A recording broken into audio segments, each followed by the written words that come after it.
আজ পবিত্র শুক্রবার দিন। এই শুক্রবার দিন জুমার দিন।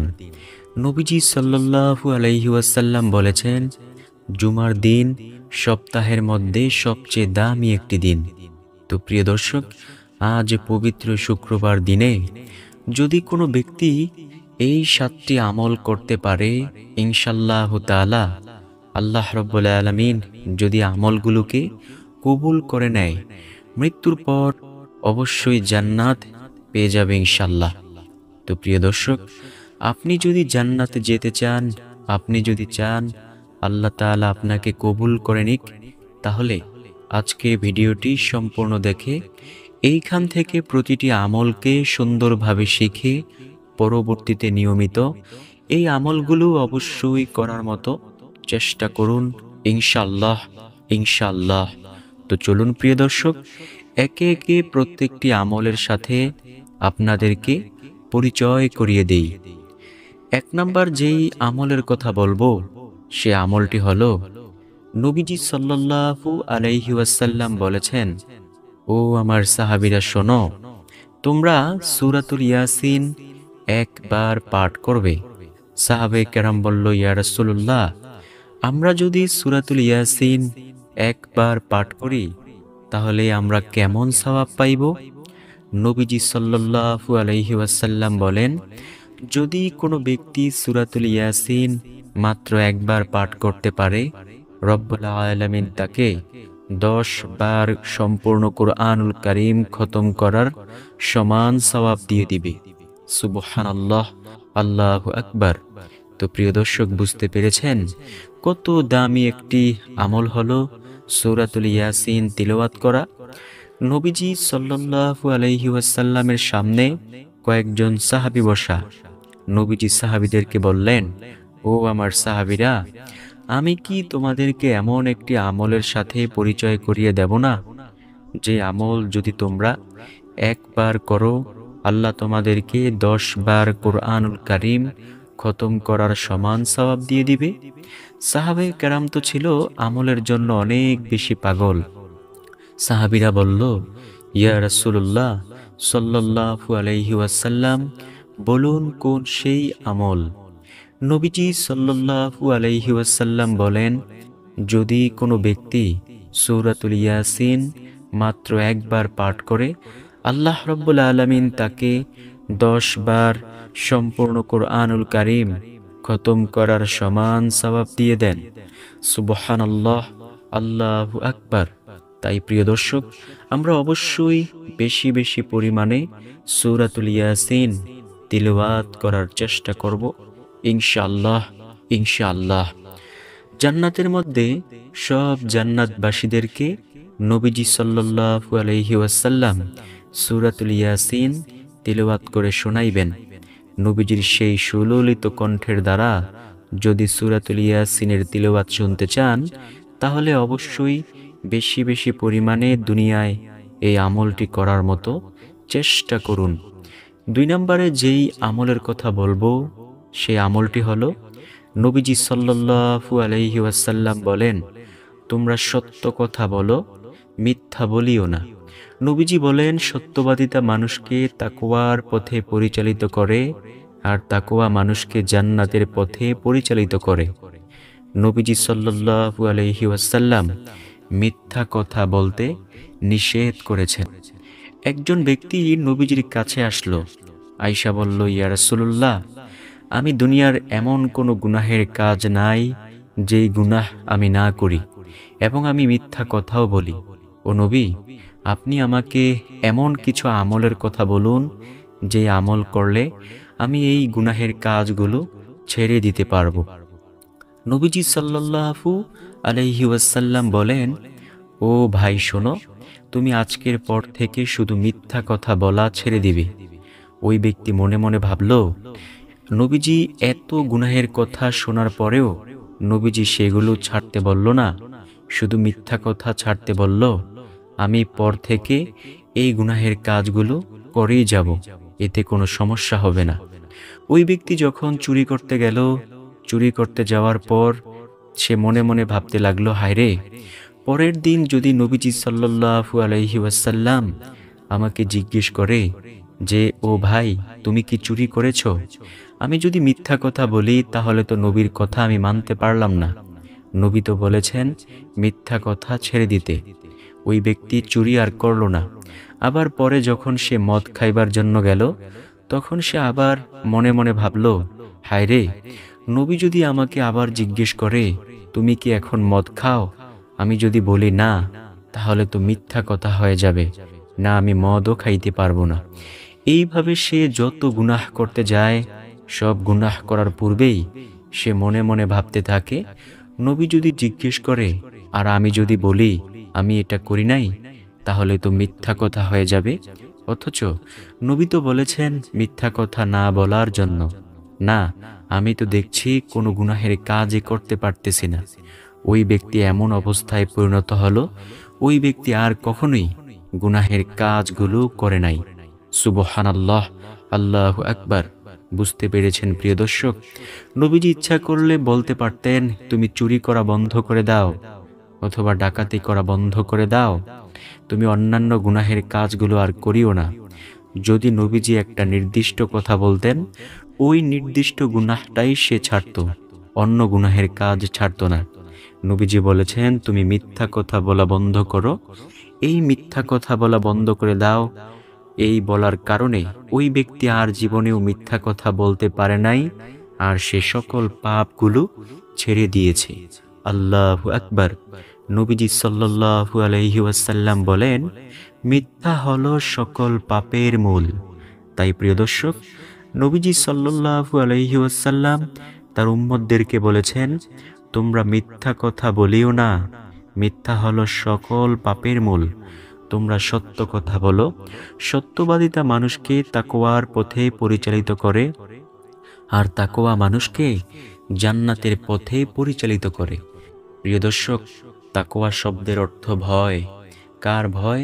আল্লাহ তাআলার ভয়। একজন মানুষ যখন আল্লাহ তাআলার ভয় নিয়ে সে চলবে, সে তখন আর গুনাহের কাজ করতে পারবে না। তাই তো নবীজি সাল্লাল্লাহু আলাইহি ওয়াসাল্লাম বলেন, তাকওয়া মানুষকে জান্নাতের পথে পরিচালিত করে। সুবহানাল্লাহ, আল্লাহু আকবার। তো ইনশাআল্লাহ দ্বিতীয় নম্বর আমল, বেশি বেশি পরিমাণে সত্য কথা বলবো, মিথ্যা কথা না বলার চেষ্টা করব ইনশাআল্লাহ। আল্লাহ আমাদেরকে সেই তৌফিক দান করুক। 3 নম্বর যেই আমলের কথা বলবো, সেই আমলটি অনেক বেশি দামি। নবীজি সাল্লাল্লাহু আলাইহি ওয়াসাল্লামের সামনে কয়েকজন সাহাবী বসা। নবীজি সাহাবীদেরকে বললেন, ও আমার সাহাবীরা, আমি কি তোমাদেরকে এমন একটি আমলের সাথে পরিচয় করিয়ে দেব না, যে আমল যদি তোমরা করতে পারো, রব্বুল আলামিন তোমাদের আমলের দাম হাশরের মাঠে সবচেয়ে বেশি করবেন এবং মিজানের পাল্লায় অনেক বেশি ভারী করবেন। সাহাবে কেরাম তো ছিল আমলের জন্য অনেক বেশি পাগল। সাহাবে কেরাম বলল, ইয়া রাসূলুল্লাহ, বলুন কোন সেই আমল? নবীজি সাল্লাল্লাহু আলাইহি ওয়াসাল্লাম বলেন, শোনো, যদি কোনো ব্যক্তি প্রতিদিন 100 বার বলে সুবহানাল্লাহি ওয়া বিহামদিহি, তার আমলের দাম হাশরের মাঠে সবচেয়ে বেশি হবে ও মিজানের পাল্লায় অনেক বেশি ভারী হবে। সাহাবীরা তো ছিল আমলের জন্য অনেক বেশি পাগল। সাহাবীরা প্রশ্ন করল, ইয়া রাসূলুল্লাহ, অন্য কারো আমলের দাম কি এর চেয়ে বেশি হবে না? নবীজি সাল্লাল্লাহু আলাইহি ওয়াসাল্লাম বলেন, ওই ব্যক্তির আমলের দাম এর চেয়ে বেশি হবে যে ব্যক্তি সুবহানাল্লাহি ওয়া বিহামদিহি 100 বার থেকেও বেশি পরিমাণে পাঠ করবে। আল্লাহু আকবার। তাই আমরা বেশি বেশি পরিমাণে পাঠ করব সুবহানাল্লাহি ওয়া বিহামদিহি। নবীজি সাল্লাল্লাহু আলাইহি ওয়াসাল্লাম অন্য হাদিসের মধ্যে বলেছেন, যদি কোনো ব্যক্তি প্রতিদিন 100 বার বলতে পারে সুবহানাল্লাহি ওয়া বিহামদিহি, তার গুনাহের পরিমাণ যদি সমুদ্রের ফেনা রাশির সমতুল্য হয়ে থাকে, আল্লাহ সেই গুনাহগুলোকেও ক্ষমা করে দিবেন। প্রিয় দর্শক, বুঝতে পেরেছেন কত দামি একটি আমল হলো সুবহানাল্লাহি ওয়া বিহামদিহি বলা? তাই আমরা এই পবিত্র জুমার দিনে এই আমলটি করার মতো চেষ্টা করব ইনশাল্লাহ। আল্লাহ আমাদেরকে সেই তৌফিক দান করুক। 4 নাম্বার যেই আমলের কথা বলবো, সেই আমল সম্পর্কে নবীজি সাল্লাল্লাহু আলাইহি ওয়াসাল্লাম বলেছেন, ও আমার সাহাবীরা শোনো, আমি কি তোমাদেরকে এমন একটি আমলের কথা বলবো না, যে আমল যদি তোমরা করতে পারো তাহলে আল্লাহ রাব্বুল আলামিন ওই দিন তোমাদের আমলের দাম আল্লাহর কাছে সবচেয়ে বেশি করবে। সাহাবীরা বলল, ইয়া রাসূলুল্লাহ, বলুন কোন সেই আমল? নবীজি সাল্লাল্লাহু আলাইহি ওয়াসাল্লাম বলেন, যদি কোনো ব্যক্তি প্রতিদিন 100 বার বলতে পারে, লা ইলাহা ইল্লাল্লাহু ওয়াহদাহু লা শারীকা লাহু লাহুল মুলকু ওয়া লাহুল হামদু ওয়া হুয়া আলা কুল্লি শাইইন কদির, ওই দিন আল্লাহর আদালতে তার চেয়ে বেশি আমল আর কারো থাকবে না। সুবহানাল্লাহ, আল্লাহু আকবার। প্রিয় দর্শক, বুঝতে পেরেছেন কত দামি একটি আমল? তাই আমরা এই আমলটিও করার মতো চেষ্টা করব। 5 নম্বরে যেই আমলের কথা বলবো, সেই আমলটি হলো, নবীজি সাল্লাল্লাহু আলাইহি ওয়াসাল্লাম বলেছেন, যে ব্যক্তি আল্লাহ তাআলার সন্তুষ্টির জন্য একটি মসজিদ নির্মাণ করলো, আল্লাহ রাব্বুল আলামিন তার জন্য জান্নাতে এরকম একটি বাড়ি নির্মাণ করবেন। সুবহানাল্লাহ, আল্লাহু আকবার। এখন আপনি প্রশ্ন করতে পারেন যে আমার কাছে তো এমন পরিমাণ টাকা নেই যেই টাকা দিয়ে আমি একটি মসজিদ নির্মাণ করতে পারবো।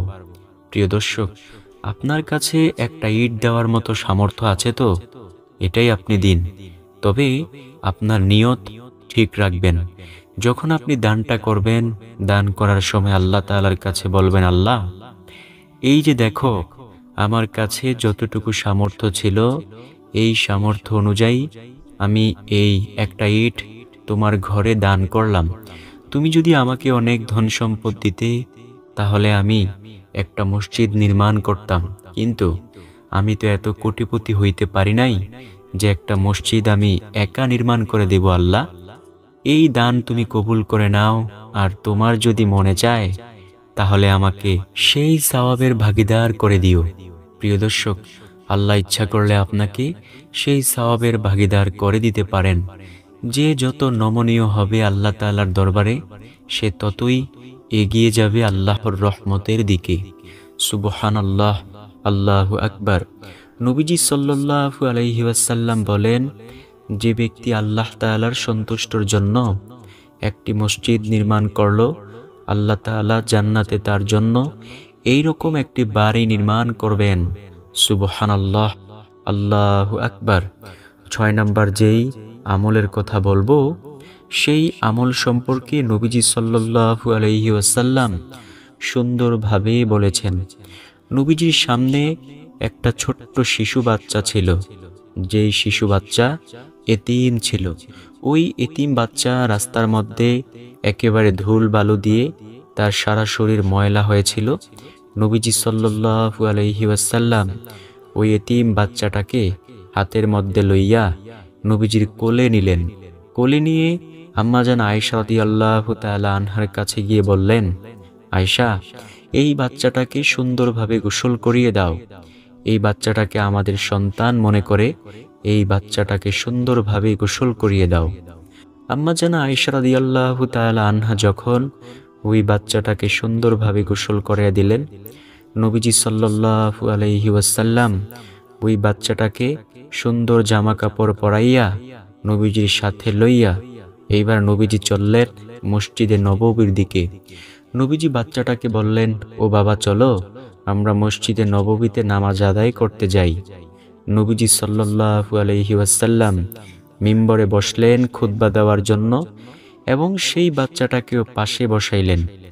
নবীজি সাহাবীদেরকে বললেন, ও সাহাবীরা শোনো, হয়তোবা তোমাদের মনে প্রশ্ন জাগতে পারে, এই বাচ্চাটা কে, যেই বাচ্চাকে নবীজি এত আদর যত্ন করতেছেন?